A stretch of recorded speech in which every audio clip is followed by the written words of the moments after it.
Halo kawan, assalamualaikum warahmatullahi wabarakatuh. Dan jumpa lagi sama saya Samdin di Karisma Channel tentunya. Nah oke bos semuanya, hari ini kita mau bahas sebuah laptop tipis ganteng menawan punya Lenovo di tipe Lenovo IdeaPad Slim 3 14i AH10 1PD. Nah untuk harga yang kita bahas, dia itu dibanderol mulai di angka 13,9 juta rupiah. Tapi yang menurut saya fakta menarik di laptop ini pertama-tama adalah karena harga dibanderol. Ini karena semisal kita mau beli laptop di harga seperti ini, teman-teman itu sudah bisa mendapatkan sebuah laptop gaming dengan konfigurasi yang lebih jeger karena pakai VGA RTX 3000 hingga 4000 series. Contohnya, teman-teman bisa dapat Lenovo LOG. Kalian bisa dapat Asus TUF hingga Acer Retro ataupun dapat MS-18 series yang notabene secara performa itu otomatis akan lebih mumpuni dibandingkan laptop tipis seperti ini. Apalagi semisal teman-teman itu kalau mau beli produk kalian udah tahu kebutuhannya apa. Contohnya kalian beli laptop itu kebutuhannya untuk bermain gamenya itu kayak AAA, settingannya butuh mentok kanan, terus kalian juga mungkin kebutuhannya untuk render, dan rendernya itu menggunakan resolusi 4K dengan efek yang berat-berat, atau teman-teman itu kerjaannya lebih suka stay. Nah, dengan ciri-ciri seperti ini, saran saya mending teman-teman geser beli laptop gaming aja, jangan beli laptop yang modelan tipis kayak gini. Karena ini nggak make sense bro sama kebutuhan kalian. Tapi kalau kalian mau cari sebuah laptop yang lebih spesifik, enak, nyaman buat kerja, mobile, tapi tidak meninggalkan performa yang ngebut dan efisiensi untuk baterainya, nah ini boleh menjadi selalu pilihan yang terbaik. Karena kalau kita compare sama kompetitor, harganya menang murah, opsi upgrade jangka panjang, kalau dipakai ini sangat nyaman sekali.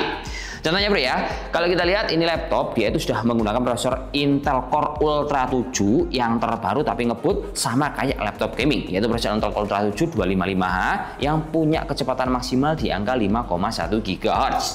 Prosesor ini kalau kita lihat, dia itu termasuk kategori AI PC yang memiliki MPU up to 13 TOPS. Nah, secara bukti nyata kalau kita pakai sehari-hari bro ya, laptop ini cocok untuk kebutuhan AI harian seperti kayak pakai Copilot, GPT, Gemini, dan yang lain juga.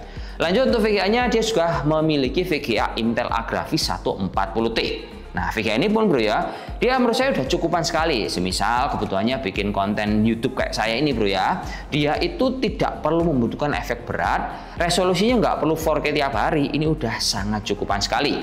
RAM-nya ini enak pol bro, dia punya dual slot yang bisa kita maksimalkan hingga 32 GB dengan bawaan 16 GB. Detailnya dia 8x2 yaitu pakai DDR5. Penyimpannya dual slot pakai M2 NVMe Gen 4 yang salah satunya ada isi 512 GB. Layarnya pun dia pakai hardware OLED ukuran 14 in, akurasinya 100% DCI P3. Nah, semisal kita geser untuk penggunaan di efektivitas baterai, laptop Lenovo ini bisa bertahan di angka 8-10 jam. Tentunya udah dikasih dukungan baterai jumbo di kapasitas 60 Wh. Chargernya pun dia pakai Type-C bro ya, dan dayanya 65 watt. Geser ke bagian sistem cooling, dia pakai single fan, dual head pipe, single exhaust dengan suhu yang bener-bener adem, yaitu cuman di angka 46 derajat Celcius. Ini suhu permukaan waktu kita ke laptop ini untuk yang berat-berat. Software-nya lengkap, ada Windows 11, Office 2024 atau pilih M365. Garansinya pun panjang plus ADP selama 2 tahun. Nah dari sini kalau saya bisa lihat bro ya, speknya mungkin teman-teman sudah bisa kebayang ya, bahwa laptop ini kalau kita gunain untuk kerja ataupun kita gunain buat kuliah, ini sudah nyaman sekali. Tapi kalau teman-teman ya kebutuhannya seperti yang awal saya bilang, mendingan cari laptop gaming aja, itu akan lebih menyenangkan untuk menemani aktivitas kalian sehari-hari. Berikutnya laptop ini tolak ukur yang lain kalau kita lihat, enaknya pas dipakai, dia itu juga punya desain yang cukup nyaman sekali.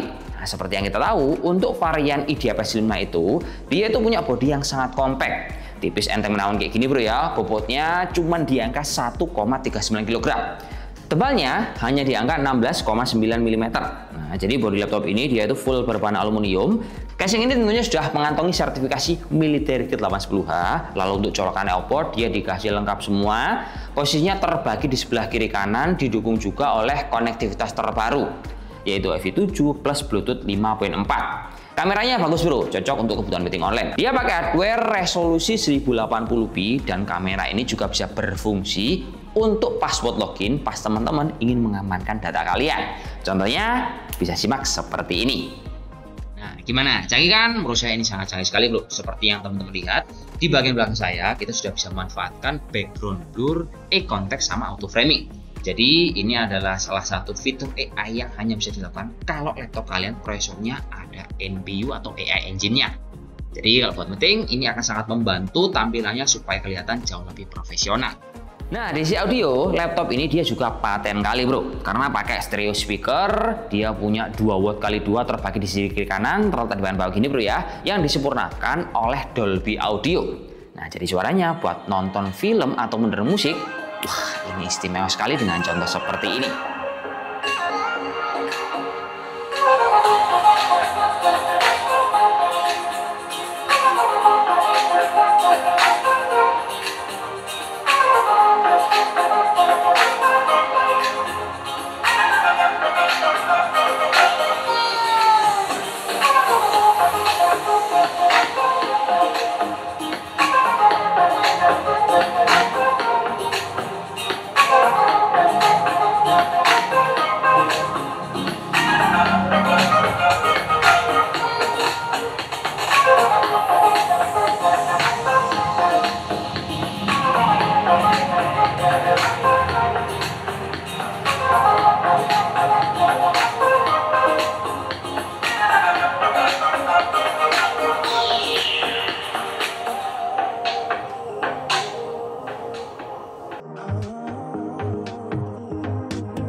Lanjut kawan, kita akan masuk segmen mending-mendingnya di mana laptop ini kita version sama merek lain. Dari merek lain itu bro ya, yang kita lihat yang paling setara alias spek prosesornya sama terus harganya mendekati, itu cuma ada satu doang, yaitu punya si Asus tipe VivoBook S14 S3407CA. Ini kalau kita lihat seruan, harganya memang sedikit lebih mahal di angka 14 juta lebih. Namun kelebihannya si Asus, dia itu punya penyimpanan lebih gede yaitu di angka 1 tera, sementara punya Lenovo dia hanya di angka 512 GB. Nah, di sini kalau kita lihat unggulnya Lenovo, dia itu menangnya adalah pada layar yang sudah menggunakan panel OLED. Nah, kalau si Asus dia itu masih pakai IPS. Jadi saya bisa bilang untuk harga dan juga secara penggunaan serta opsi upgrade, menurut saya Lenovo tetap yang terbaik di harga 13,9 juta rupiah dibandingkan Asus ataupun merek lain. Sebenarnya merek lain itu ada juga bro, punyanya HP OmniBook, tapi harganya udah terlalu overpriced yaitu di atas 18 juta. Bedanya cuma dia pakai RAM 32 GB terus penyimpanan 1 tera. Nah, Lenovo cuma 13,9 juta rupiah. Nah, dari sini saya rasa ini bisa menjadi salah satu pilihan cerdas buat teman-teman pecinta prosesor Intel yang memang lagi cari laptop tipis cocok untuk bisa mengakomodasi kebutuhan kalian. Ya, segitu aja bro ya. Saya akhir dulu. Wassalamualaikum warahmatullahi wabarakatuh dan see you in the next video. Wassalamualaikum warahmatullahi wabarakatuh dan salam jos. Terima kasih udah menonton sampai habis kawan. Oke, mantap.